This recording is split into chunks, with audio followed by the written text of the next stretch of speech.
n'a fallu pour aussi au ça bien qu'il est ici. Bah tu ne sais pas les rappels featuring artiste n'a fait rigoler. Fallait pour pas la faire rigoler, oui, bah tu peux pas l'ingango. Gossip DRC News avec Jazz Kaboulou. J'avais déjà dit à Robin dans mon début que Aro dédié jamais et ne consacrait jamais carrière entre les mains d'une personne parce que c'est vraiment un artiste à part entière. À ça, la succès va quand il va récupérer, alors avec la musique, il a encore le temps devant lui.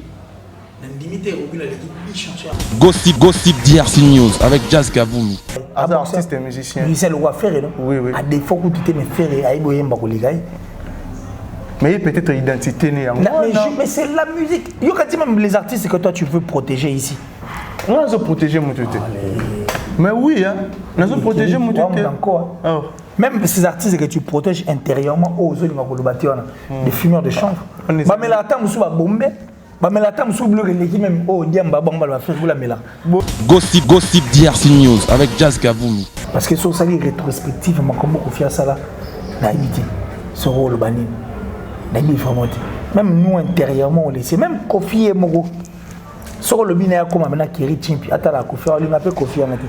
Gossip DRC News avec Jazz Kaboulou.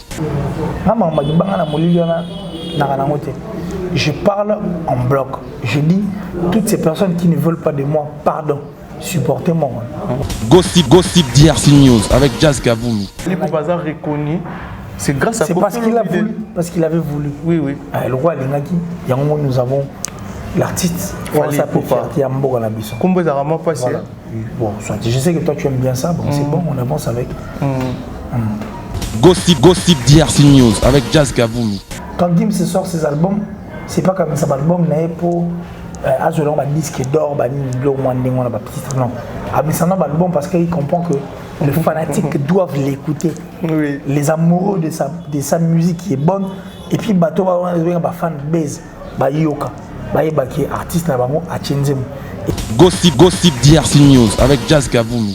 Gossip DRC News avec Jazz Kaboulou. Salut tout le monde, c'est votre artiste Inosbi, le jeune leader Yamboka, le Molodo et leader.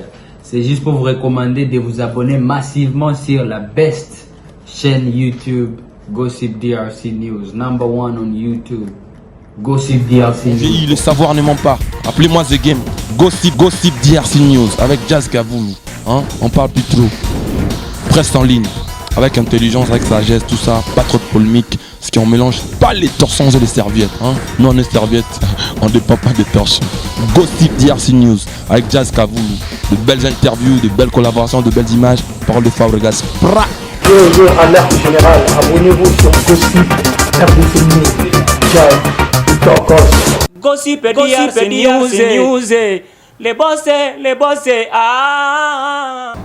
Voilà, merci à vous tous. Vous êtes tellement nombreux à nous suivre ces moments sur Gossip DRC News, la chaîne pas comme les autres. Un des tout le barak, on ne mélange jamais les torchons et les serviettes déjà là. Un grand merci, Nabato, tout va vous disposer. Tant pour nous, Rolanda Bisso, Bato va commenter surtout ma vidéo, Nabisso, puis Bato va partager ça, la Bisso énormément bien. Mais tout au long de cette émission, la Rosala, vraiment, on a besoin de remarques, de reproches, mais surtout que bon, ça là déjà là. Un grand merci, Nabato, Balingara Bisso. Bateau va soutenir Rabisso moralement, financièrement, physiquement et ça Rabisso énormément bien.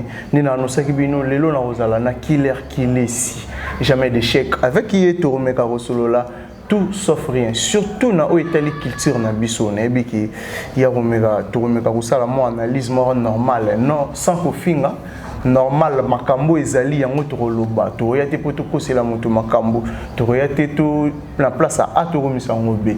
Merci à les boss Cristiano Nakatala, merci aussi à Kokolo Malimière d'Allemagne et puis à Oscar Maritou, millionnaire à Gondo, Djogoza Moko déjà là, tout ça bon on a I23, tu sais qui va montrer une équipe nationale wana pour tout servir Kamboka. Oscar Maritou, bonne chance mon frère. Merci à Cynthia Lomira depuis Portland, Maine et puis aussi à notre président de l'île, Jo Béni, sans oublier à Hervé Lukusa, un Canadien de place maintenant au Canada. Hervé Lukusa, un Canadien qui se respecte.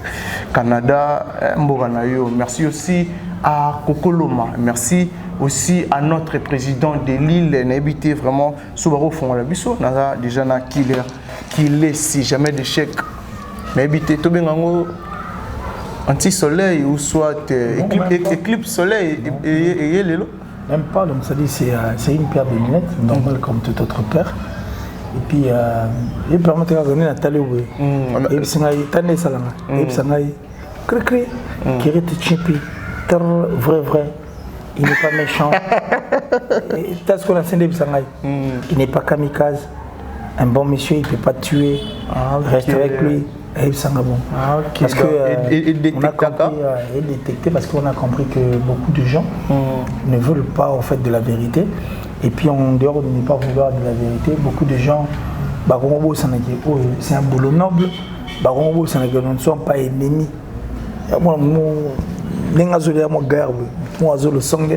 Mais méchant vers moi, je ne sais pas trop, mais sauf que la réalité. Comme ça, on dirait notre monde, quoi. Donc, c'est-à-dire nous qui regardons les choses du bon côté, nous qui voulons seulement le bonheur de la culture, mais on les gâter aux allants.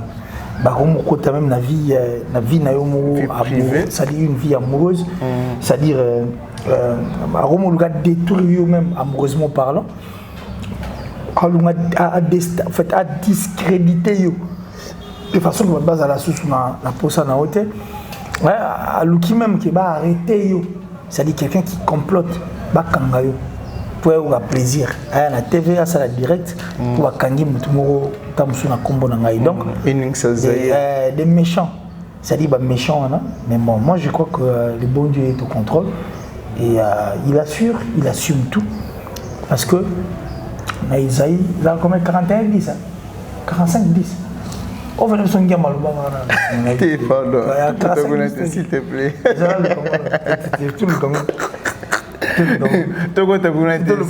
S'il te plaît qu'il est. Peut-être où il y a le bagage tout le découvrir si réellement. C'est là. Vous avez la Bible dans le téléphone.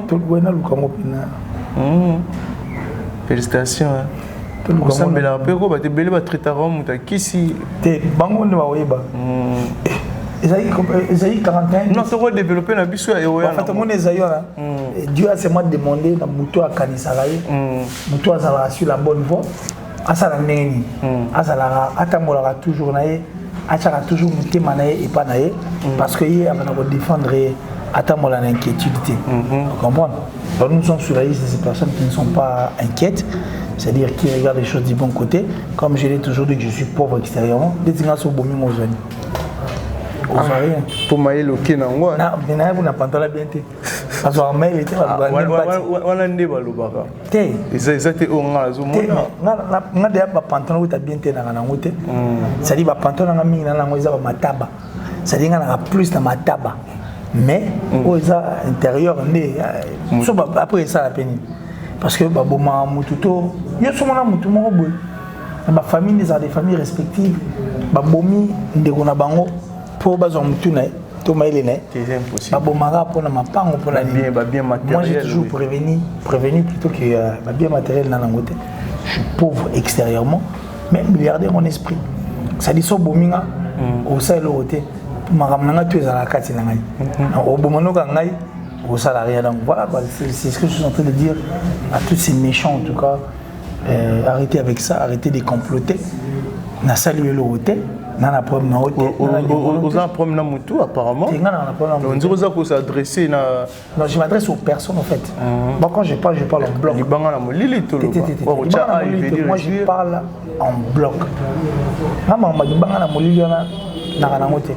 Je parle en bloc.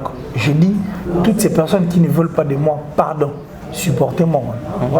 Voilà, s'il faut la dévoiler déjà, on a vraiment clair. On a beaucoup plus sur la culture, surtout musique Nabiso. Pour culture est vaste. Surtout musique Nabiso. Torobet est solo, il y a Kofi Olomide. Torobet est solo, il y a Fali Poupa aussi. Torobet est solo, il y a Ferrego là aussi. Torobet est solo, il y a Maître Gims aussi. Torobet est solo, il y a Robin Omundibo. On a dévoilé déjà la place où tu es déjà là. On a Toubanda. Déjà, on a Kofi Olomide. Killer qui est ici, en tant qu'analyste, tant qu'on a Kofi Olomide et Lelo, au rôle de l'évolution, est positif ou négatif d'après lui? L'évolution Kofi Olomide. Oui, Lelo, actuel. Kofi n'a jamais eu une évolution négative. C'est vrai. Évolution négative à Kofi Olomide. Nous sommes en train d'analyser. Tu dis que les a de décryptage, non? Oui, oui. Mais quand on décrypte, c'est-à-dire, tu donnes tes idées, moi je donne mes idées. Oui, oui. Moi j'avais reçu Simisé, l'émission Moro Nambagia. Tout cela, il n'y a pas de tout le monde, il n'y a pas de tout. Sur you, pour les lots, comment on a Kofi Olomide tout le temps, des featuring, surtout comment on a choisi la featuring na artistes français naturellement africains. Ouais, parce que Kofi Olomide est à la base de beaucoup de succès au monde dans la République démocratique du Congo. Attention, il va saluer featuring, même Malobanaï. Quand Kofi parle, il peut ça à kilo. Bissotou tout est bien. Et je crois que c'est vraiment une légende et c'est une force de notre musique. Voilà quoi. Donc s'il faut dire non, Kofi Azoluka Obi a lavé on a émissionné Bandelia. Évolution. C'était l'évolution. Oui. L'évolution de Kofi Olomide a toujours été positive. Donc Kofi Olomide, c'est la légende, c'est les maîtres de double demeure, c'est les pharaons suprêmes, c'est la force de notre musique. Comme j'ai toujours dit que Kofi Olomide sera Kenda guerre musicale. Sans Kofi Olomide, c'est comme partir en guerre avec des yeux crevés. Alors, on va crever, mais surtout qu'il y a guerre. C'est pratiquement impossible de toquer la guerre sans Kofi Olomide. Kofi Olomide, c'est une force. Kofi Olomide, c'est le seul nom congolais où ils ont la Hakuna. Et puis, c'est le seul nom congolais où ils vont dire Kalapenzate. Et Kofi Olomide a permis à la génération belé et Yeba. Et puis, il y a des salles en fait, que nous appelons des salles mythiques. Certes, la salle est avant avec Betty Massikine, avec Taboulay, mais Moto Ayas croise un risque. Pour le concert à Bercy à Kofi Olomide, même il y a un bangan. Bangan comment? Attends, mon à Bercy, on a ça un stade omnisport. Et ça est trouble, tant que vertige. À comment on a idée, on dirait à annuler le concert. Soit va réduire la place. Soit va réduire la place ou annuler. Mais après un moment, conviction, il y a évité la bêta. À bêta, on a salé plein. Donc quand Kofi a joué l'Olympia, quand il a joué le Zénith, c'est-à-dire, il y a eu tout le monde, c'était des salles mythiques. Où il y a des salles, il y a somme, il y a un mytho congolais. Mais après Kofi, il y a Monsieur Belé, il y a bêta là-bas. Non, toi oui, non, toi tu ne veux pas qu'on te pose une question, tu ne veux pas qu'on puisse décrypter, mais quand il s'agit de poser une question, tu poses, et quand il s'agit d'interrompre, on t'a mis à interrompre. D'accord, tu peux développer alors. Une initiative à Robetan. Taboulay va bêter avant. Mais ils ont, c'est ça que ma génération était. Mais oui, à Congolais. C'est pas possible. Les autres générations à Kofi Oro Chabanane. Non. Parce que toi qui es déplacé, tu ça es un côté, tu reçois ça un côté, c'est que Yoka. Alors arrête de dire tout ce que tu es en train de dire parce qu'il n'y a pas poser de questions. D'accord, tu développé. C'est-à-dire, tant que ça, il y a 80 quelque chose comme ça. Pour qu'il y ait Olympia, il fallait un Nénine. 98, l'Olympia, quand la France avait raflé la Coupe du Monde. Parce que des 80 et quelque chose, c'est 98. Il n'y a pas eu des artistes qui ont osé. Peut-être que dans le lobby, il y a bon. Dans le moi vérité, la vérité. Peut-être qu'il y a un qui sait. Kofi Assani a eu risque, non? N'est-ce pas? Et tant qu'il a eu risque, quand il a osé, beaucoup de gens comprennent que, oh, Moutouka peut me taper à Salon Antosani. Qui est bête, Kofi, Yemoko, à chaque défi, Yemo arrive. Maintenant, là, il y a une découverte.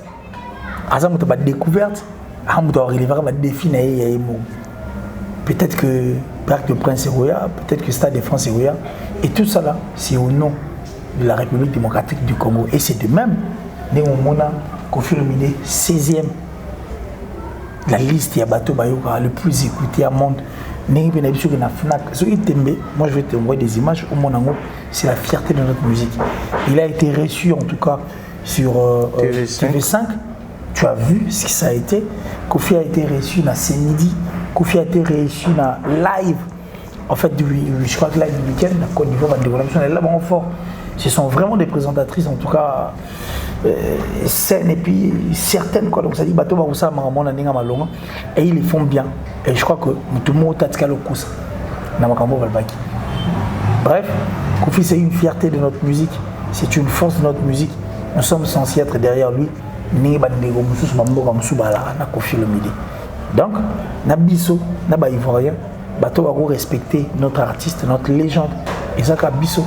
Parce que sur ça, les rétrospectives, comme Kofi a ça là, naïveté, ce rôle banni, naïveté vraiment. Même nous intérieurement, on laisse. Même Kofi et Mogo. Sur le binaire, comme maintenant, qui est Chimpi, attends la Kofi, on l'appelle Kofi à matin. Je suis sûr que tout le monde a Kofi. Mais je suis sûr que sur le binaire, Jésus-Christ a été malam, il y a un autre malam. Oui, point. Pour aimer que batum soit limité dans le terrain. Avec que batum soit limité quand azo n'engaza mutu malam. Batum soit n'engaza mutu malam, c'est plan que tu vois limité quand n'engaza côté. Tu comprends? Il y a un moment où batum soit là. Qu'on fait le midi, ah n'engaza mutu tel n'engaza musique né. Monsieur on a tel n'engaza musique, tel n'engaza soit sa émission. Monsieur tel n'engaza partie comique né. Monsieur c'est comme ça. Et moi je crois que ça vaut la peine. Peu importe. Étiquette à lata auto lati c'est tout so la vie na biso na tout dessiner ko même na so na dessiner ko na dessiner au dessiner na maseke na chai fourche na dessiner faux so biso na dessiner ko na forme satan satan appelle là donc pour la biso ko fi ata malo malam na monone exact. Mais récemment à Betty featuring na Hiro Lecoq. Bon, il illustrer sur l'image, on a tout le monde comment tournage à clip, marambe belé, mais les Congolais, mourir à la bonne musique, soit en Afrique, pour qu'on fasse un artiste monene, et mort à la biso, pays à monde, faut tout tchana monde, pourtant déjà abîmé 16e dans la liste et à monde, donc faut tout tchana monde. Les lots comment on a battu belé, basé la rappel featuring, il y a Kofi Olomide na Fally Ipupa, au lieu il y a baleki obaroya ya France bananae ya France tout le bas na Fally Ipupa aussi au sala bien qu'il laissé batu musu pa linga rappel featuring ya artiste na fait rigola Fally Ipupa na fait rigola oui batu pe balinga ngo. Toi tu penses que en dehors marambo autour le bas et ça va featuring musu et ça la waouh c'est du déjà vu ça c'est vrai. Parce que Kofi Olomide a eu à faire des featuring avec l'artiste au sein de son orchestre pour preuve par exemple l'effervescence. Il y en a plein comme ça. Non, on a les passés, tout le présent peut-être. Oui, bien sûr. Ils ont déjà eu à tout le balelo na niveau moi na ya komi nango na niveau pas ça nango. Il y a beaucoup mais c'est ce que je suis en train de dire. Il y a déjà eu des featuring et puis en dehors de ça tout le monde sait que si nous avons l'artiste aujourd'hui, c'est grâce à Kofi Olomide. Kofi Olomide à Lingaki. Soit à Lingaki T. Il y a une façon à Fally Ipupa. Oui. Soit à Lingaki T. Yo, on a des mots forts. T, non, le bangon normal. Toi, tu adores des problèmes, toi. Non, le bangon normal. Pour les autres, Fally Ipupa a reconnu. C'est grâce à Kofi Olomide. C'est parce qu'il a voulu. Parce qu'il avait voulu. Oui. Le roi Lingaki, il y a un moment où nous avons l'artiste. Fally Ipupa. Qui a Mboka na biso. Combo ça vraiment passé. Bon, je sais que toi tu aimes bien ça, bon, c'est bon, on avance avec. Tout c'est là, au sol rappelle na quadra couramment au 5 de la biso. Ah, au moins nous allons. Tu dis des choses que tu ne maîtrises pas. Moi je parle avec tous les artistes et oui, je sais, même Mandachan. Mais tu n'es pas solennel. Oh, solennel. Bon, on a évité tout le temps, on se bat traiter au solar, na Fally Ipupa. T'es au solar très bien. Na Fally Ipupa. Très bien. Mon temps a communiqué, n'a pas si pourquoi. Il aime mes émissions. À l'Ingango fort. Mais comment on est on n'aime pas donner en fait dans ma mauvaise langue en fait occasion l'opportunité qui ne quoi interpréter. Il y a moi tout petit gars penza na un respect quoi. Respect. Le respect aux arts un artiste moko pas faire rigoler pas Kofi Olomide parce que Kofi Olomide autant à communiquer normal sans problème. Faire rigoler aussi mais normal sans problème. C'est le scrum que mais l'artiste les autant l'artiste aime plus bien la pseudo. Aigle, na papou et puis voilà. On utilisera en côté. Tu n'as utilisé un mot. Je ne l'ai pas dit. Toi, tu es plus problématique et puis voilà. Toi, tu aimes. Yo, il y a un mot qui est exposé, c'est bon. Nous, on analyse. On a un respect, donc on reste là. Mais Lilo, en tant qu'analyste, Maître Gims aussi, c'est un Congolais. Ouais. Comment on a remix la chanson Belle, déjà, yo et salut, comment réaction là? Écoute, ça m'a fait du bien. Parce que là, en face de moi, j'ai eu affaire à un artiste, musicien qui est sans complexe, qui n'est pas prétentieux, qui n'a jamais voulu faire des choses pour que mon aïe. À ça, la Makambo, qui est musique, les engagements. Tu avais déjà commencé à convaincre les esprits des personnes, comprendre, et puis les intérieurs, il y a battu. Là, il faut continuer comme ça. Pour surtout ça, la moitié, ils ont la moindre arnaque qui pèse la méchanceté de notre part. Nous avons déjà donné aux gens le goût de faire et d'écouter, surtout de vivre dans le rythme d'Abisso. À la photo, ça la rend régulièrement. Alors, Gims, il fait partie. Quand Gims sort ses albums, c'est pas comme ça, l'album n'est pour Azolan, un disque d'or, non. Mais c'est un album parce qu'il comprend que les fanatiques doivent l'écouter. Oui. Les amoureux de sa musique qui est bonne. Et puis, bateau va avoir fan base, yoka, qui est artiste na bango à Tchenzem. Et puis, ça la mokolo aux question à production moi bango tout ça ni. C'est ça au fait. Donc, je suis très content de voir Gims va reproduire une chanson avec Dadju. Et puis notre frère là même sous son nom le nom m'a échappé. Mais Nzembo Yembama pas Garou, Yembama pas Daniel Fiori et puis Patrick Fiori. Tu vois ce que je veux dire? C'est une très belle chanson. Sur le plaisir dans les années, quand les gens vont poser la question, mais c'est qui ces gars qui ont chanté? Surtout celui qui a chanté la dernière partie. Tu vois la voix opéra. C'est non, c'est Gims. Gims, c'est un Congolais. Quel Congo? La République démocratique du Congo. Mais la République démocratique du Congo, c'est quoi comme histoire? On te dit non, mais c'est un pays qui est au centre de l'Afrique. C'est comme une gâchette. Ça dit souvent Benyamu pas. Ni Serge Panois le bar. Ça c'est ça ni. Mais c'est comme on place là. Merci à Maître Gims, merci à Dadju, puis merci à toutes ces personnes en tout cas qui ont fourni cet effort, surtout Bateau va composer de musique, Bateau va salir le titre et puis voilà, ça passe. Donc j'ai dit merci. Comment va faire Rigola? Yo tout va faire Rigola, on dit Ozias. On dit Ozias, on dit Ozias, on dit. Mais tu es analyste, non? Non, mais quand tu dis comment on va faire Rigola. Normal. Mais attends, oui. Toi quand tu me dis comment on va faire Rigola, c'est comme si j'étais un membre. Notre artiste. Attends d'abord, mais si c'était notre artiste, tu n'allais pas me poser cette question parce que toi tu es journaliste d'investigation. Faire Rigola venait de passer une émission. Avec Charlie pour une chaîne. Mais justement. Oui. Et puis faire Rigola à Autobetaba concert. Et faire Rigola à Autosala clip. Faire Rigola venait de s'afficher avec Inosbi. Toi, en tant que journaliste, tu ne peux pas être ignorant à un niveau. Ça dit ton ignorance. Mais justement, mais non, mais quand toi, non, mais c'est une question qui est très mal posée. Très mal posée comment? Si, je sais que tu es kamikaze, par moment, tu as des appartenances. Ah, ok. Mais moi, je n'ai pas des appartenances. Comme tu veux. Moi, dans l'appartenance, moi, je reste sur la droiture, je reste sur le bon chemin, je regarde les choses du bon côté. Moi, je parle de tous les artistes et musiciens comme étant la force en fait de notre culture. Alors quand toi tu me poses la question de savoir comment on va faire, on dirait ben venez moi faire la salio et le vélo. On dirait au moins tu es méchant quelque part. Et le bénagelo comment? Mais comment on retourne à faire rigoler aussi longtemps que faire rigoler l'émission ma casse avec Charlie Prince? Comment on retourne à faire rigoler livrer des concerts ici? Comment tu peux me poser la question de savoir faire rigoler? Au lieu de répondre seulement non faire rigoler, je ne veux pas répondre parce que ça ta question a été très mal posée. Très mal posée. Yo, peut-être qu'on va en adresser. Moi, je suis journaliste comme toi. Naïga, toi, analyser Naïga. Oui. Mais toi, journaliste comme moi, méchant que tu es, tu ne veux pas. Je suis méchant? Très méchant. Je confirme. Mais je confirme que tu es très méchant parce que Ferrigo la sali, apparition mon roi, ça dit sorti mon médiatique à ma casse avec Charlie Prince. Oui, très bien. Mais comment il retournera comment fait Ferrigo? C'est la question. Non. En tant que journaliste, c'est la question que tu n'as pas. C'est la question que toi, tu dois poser à Trési. C'est la question que toi, tu dois poser à Marc House. C'est la question que toi, tu dois poser à Ozé. Non, moi, je suis journaliste d'investigation. Méchanceté, il faut les karaté. Mais c'est identique. Mais moi, je m'en fous de ce que les gens disent. Moi, je suis pas un borné. Moi, je n'aime pas donner du crédit à tous ces bornés. Tu défends quelqu'un. Moi, j'ai toujours été derrière la culture.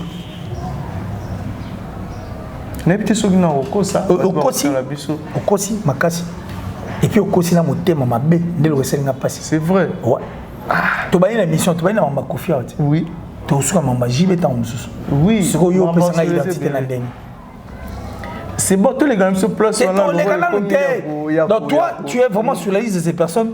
Oh bah on ça l'exprès qui fait un événement tête. Non, pourquoi? Mais alors, où tu s'afficher peut le même sujet. Où tu peux un Oliver. Bon pour retourner comment va faire rigoler. Non.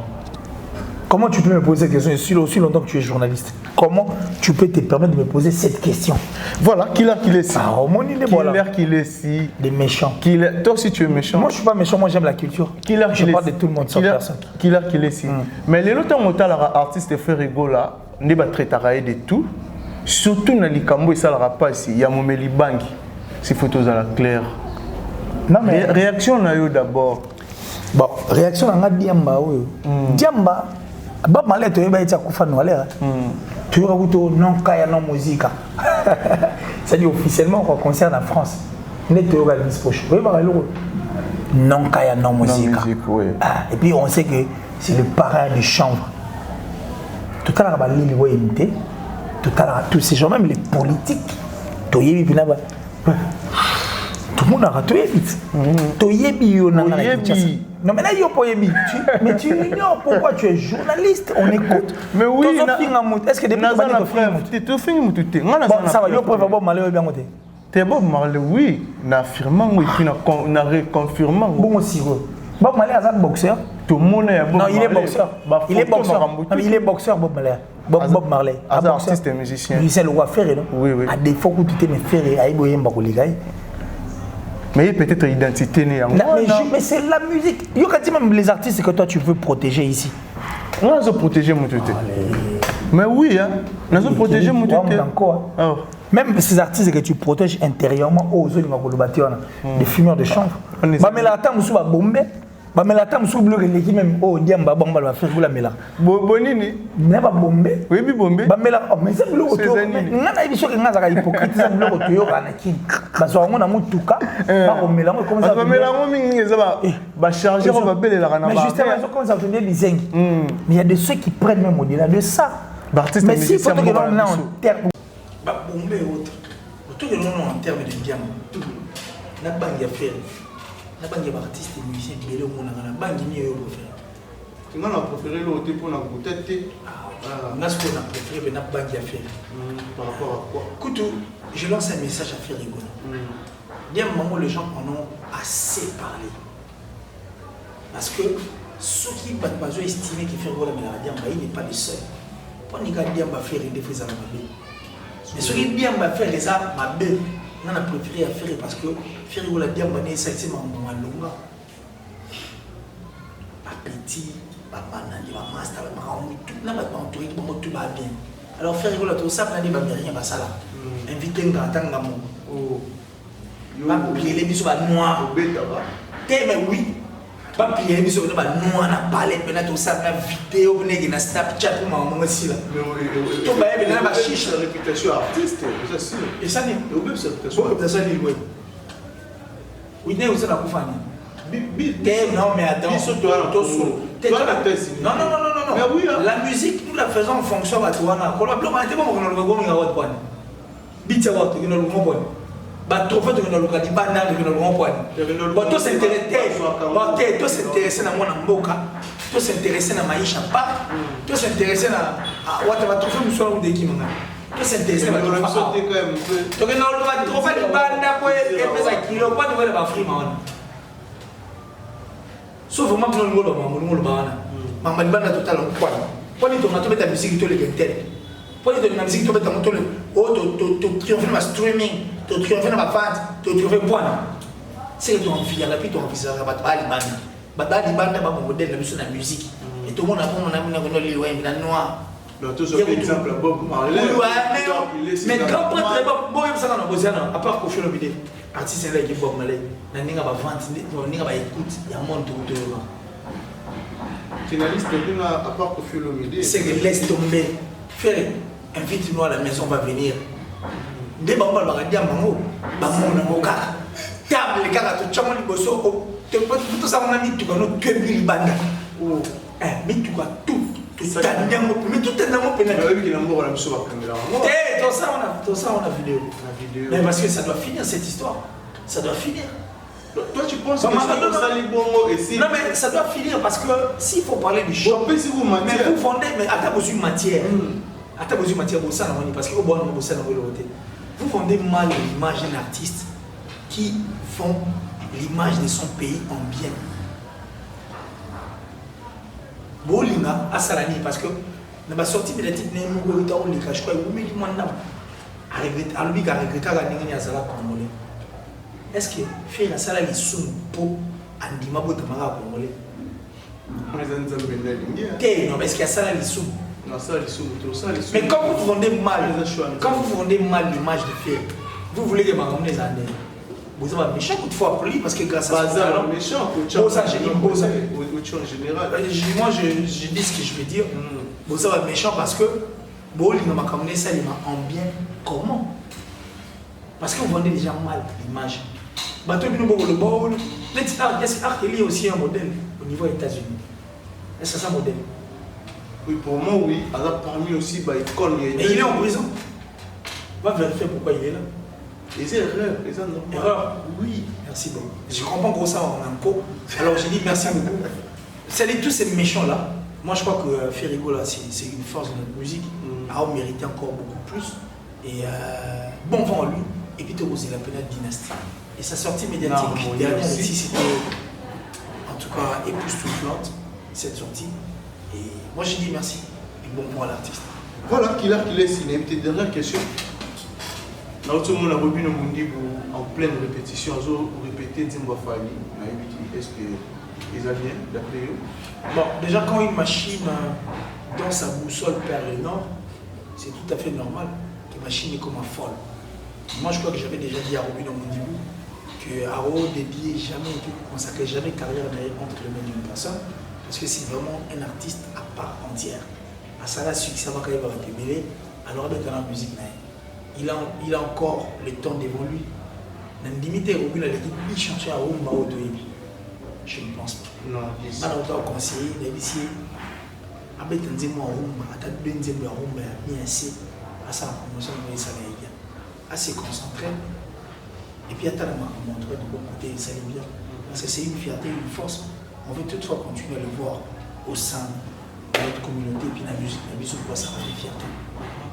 Voilà, merci Killer si Nassé qui a été remis déjà jusqu'à la fin de l'émission de la mission. Mot de la fin, on va écouter une salutation à bateau, on va dire temps pour la mission. Bon, mot de la fin, la sorcellerie n'est pas un travail d'équipe. Si tu es sorcier, reste sorcier seul. Et ça l'a bien. Et ça l'a bien. En tout cas, pardon, héritier, s'il te plaît, mon frère, pardon. Tu sais que moi je te porte à cœur. Toi tu es mort. Yo nous en aille. Jaja na lokelo mabe, lebi yo lokela na mabete. Yo na li pas savoir. Né mon fiston frappe, s'il te plaît. Je disais que si tu es sorcier, reste sorcier seul. La sorcellerie n'est pas un travail d'équipe. Et puis merci à qui la banque en tout cas. Et puis mon papa chéri, Dieu Lili Atala. Patron de Translation, c'est un chéri annonce, papa Dieu Lili Atala. C'est-à-dire, il n'y a pas mieux que vous, les générations en génération. Forever, le patron de Translation, c'est le tout à l'île, traduction du Canada, à Pénana. En Angleterre, mon papa, c'est ça, fiable, il y a un mort. Translation 7 avec Dieu Lili Atala, mon papa. Merci à la plus suspecte, la plus discrète, en tout cas la Katia François. La sponsor officielle de Killer Kilesi, la chaîne Killer Kilesi TV. Merci infiniment, merci pour tout. Merci à mon vieux Jalissi Tachuma Koutoubamoucho de Suisse-Irlande, du groupe du Temple.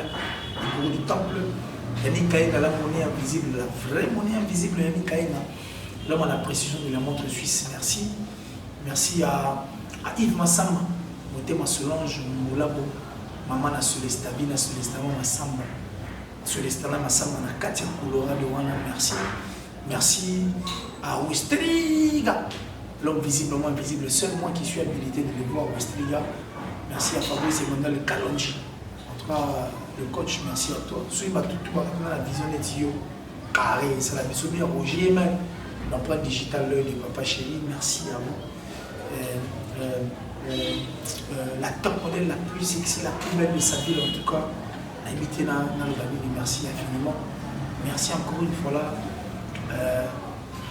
On va tout le temps trouver les frères qui les citent. Ça fait merci aussi à Dieu. Grand prêtre,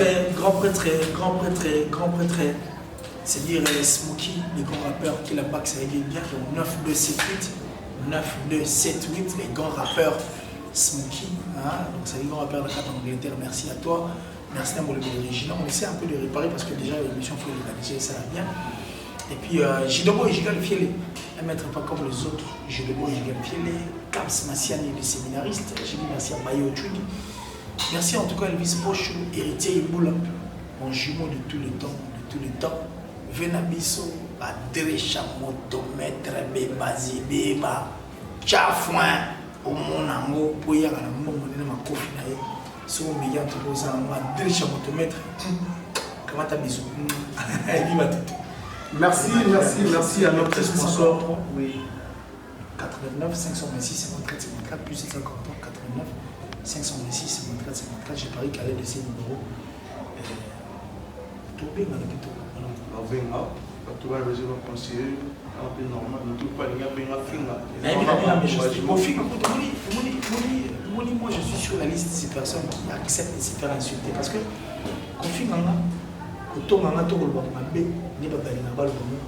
pour moi et comme ça parce que Jésus-Christ c'était son plus proche, Judas. T'as Judas comment même plus loin. Et puis, je l'ai toujours dit dans toutes les émissions que extérieurement, je suis pauvre. Pauvre. Mais milliardaire en esprit. Voilà, donc ce n'est moi au film. So au film, il y a un rôle là. On s'appelle Libatama et Namukam. Au Libatama et Namukam, soit c'est comme ça. Et puis, si vous avez un cheval, le film Namukam.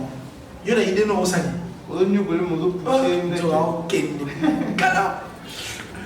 Voilà, merci à Dézola London. Dézola London, merci vraiment. Dézola London. C'est sur la bord, il n'y a pas Dézola London et vite fait. Dézola London en tout cas. Merci beaucoup, Mouni Jazz rapide, rapide. Merci Nababone Nabiso tout. Merci à Elvis Pocho. Dans une image, merci à tout le dispositif qui est en cours dans la Bisso. Vous avez mis ça en main, on va voir tout le monde au prochain numéro.